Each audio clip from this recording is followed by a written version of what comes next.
kii local yi bi ma yegsee 14h mënuma sax toog naa lu yàgg doog a mën a voter alors que tey damay ñëw ñetti nit laa fa fekk lan moo waral nit ñi engouement bu ñu amoon par exemple ci local yi am ko ci élection présidentielle amuñu ko ci élection législative est-ce que ils ont le sentiment de ne pas être bien défendus par les députés à l'Assemblée nationale? En tout cas pour les élections législatives Antoine xëy na sama tontu dina leen surprendre man je pense que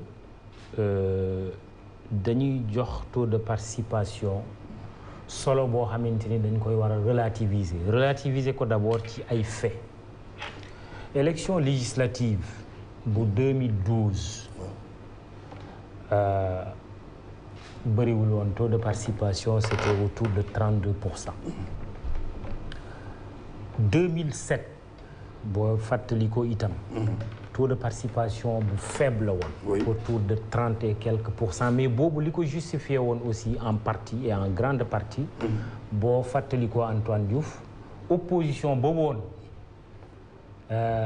maanaam Ousmane Tanor Dieng yàlla na ko yàlla yërëm Moustapha Niass ñoom Amath Dansokho yàlla na ko yàlla yërëm ñoom Ablaye Bathily ñoom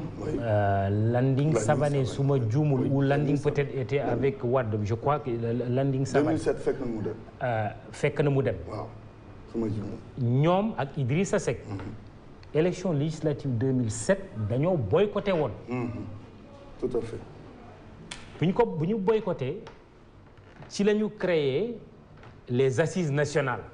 pour reprendre la main te sama jàngat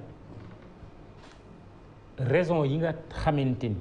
tax na Macky Sall nekk président de la République en 2012 boycottu élection législative 2007 bokk na ci parce que souvenez-vous Macky Sall était le directeur de campagne du président Abdoulaye Wade. Il avait pris une longueur d'avance sur ses potentiels adversaires yi nekkoon dans l'opposition nga xuus ñëw ci 2012 comme j'ai dit c'était autour de 32%. Élection législative 2017 c'est vrai là am nañu record 54% de taux de participation mais li tax ma ne il faut ñu relativiser taux de participation suñu professeur Serigne Diop moo doon wax professeur de droit moo doon wax d'abord benn bu ñu fàtte mukk que le vote n'est pas obligatoire au Sénégal c'est-à-dire amul kenn ku ñu mën a obligé téye ci loo xam ne il faut nga voter par force loolu benn la mais mu wax ci loo xamante ni lu am solo dafa ne le voter est un devoir mais s'abstenir est un comportement électoral ceux qui sont abstenus mais dañu sanctionner la classe politique loolu mooy li Mamadou doon wax léegi Alassane doon wax léegi la classe politique sénégalaise n'a pas été en mesure de mobiliser une grande majorité ñi demul c'est un comportement électoral une expression qu'il faut analyser c'est une expression un comportement électoral maanaam du ma dem voter ji parce que gisuma ci sama bopp te bu ñu bëggee waxante dëgg Antoine nan nga mënee gis sa bopp sérieusement ci ñoo xamante ni saaga xaste violence verbale et physique ay nit yu dee ay nit yu ñuy gaañ kooku il faut ñu questionner ko donc pour man bu ñu ŋàññ sénégalais yi nga xamante ni génnuñu comme ni ñu waree woon génne li ñu war a xoolaat et là je suis d'accord aussi bien avec Mamadou qu'avec Alassane effectivement classe politique dafa war a xoolaat boppam ñaareel bi wax nañ ko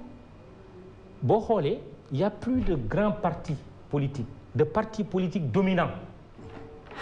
PS nekkatul parti bi mu nekkoon PDS nekkatul parti bi mu nekkoon parti yu xaw a bees l'APR par exemple qui est arrivé au pouvoir ce n'est pas un parti dominant PASTEF bi nga xamante ni parti bu bees la sax ce n'est pas un parti dominant la preuve n'oublions pas que résultat yi ñu am PASTEF mënul ne man la Taxawu Sénégal mënul ne man la aw xawma beneen parti PUR mënul ne man la le parti de PRC defe naa de Déthié Fall mënul ne man la mais ils ont été obligés non seulement de def benn coalition bu ñu tuddee Yewwi mais dañu def coalition intercoalition Yewwi Wallu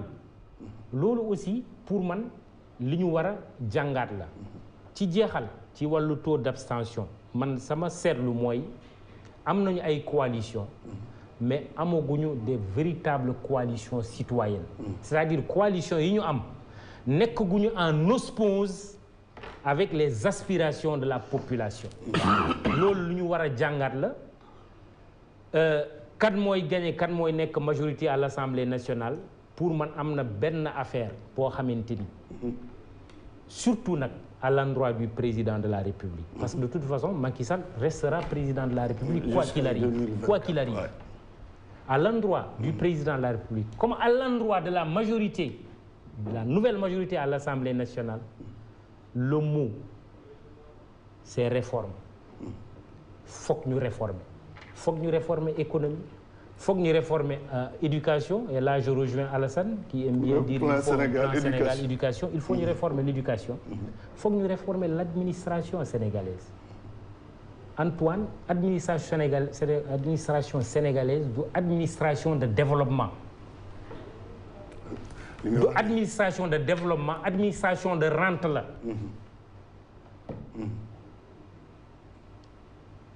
même tu interroges ce qu'on appelle les guichets ñi nga xamante ne dañuy dugal koppar nga jël impôt nga jël douane nga jël trésor fais l'analyse tu verras que pour man ce ne sont pas des administrations qui accompagnent l'entreprise le plus souvent les entreprises vivotent benn amuñu patrimoine te du impôt du douane du trésor ñoo leen ciy dimbali pour ñu am un patrimoine foncier duñu leen accompagner pour ñu mën a lever des financements importants même si au passage je salue ce que Pathé John qui est un compatriote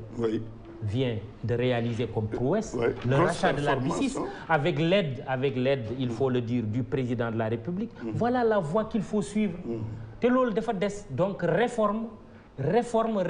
pour population bi mën a amaat confiance vis-à-vis des hommes politiques vis-à-vis de la classe politique mais surtout comme ni ma ko waxee il faut que mu am une coalition citoyenne bu yaatu bi nga xamante ne dina peser sur la balance pour dire que dëkk bi mënatul doxee comme ni mu doon doxee il faut que affaire yi ñu mun koo soppi. très bien li ma jàpp ci sa kaddu ci wàllu koom-koom bi maanaam il faut créer des champions qui vont créer des empires et c'est extrêmement important Mamadou est-ce que 2022 bi parlant des législatives bien sûr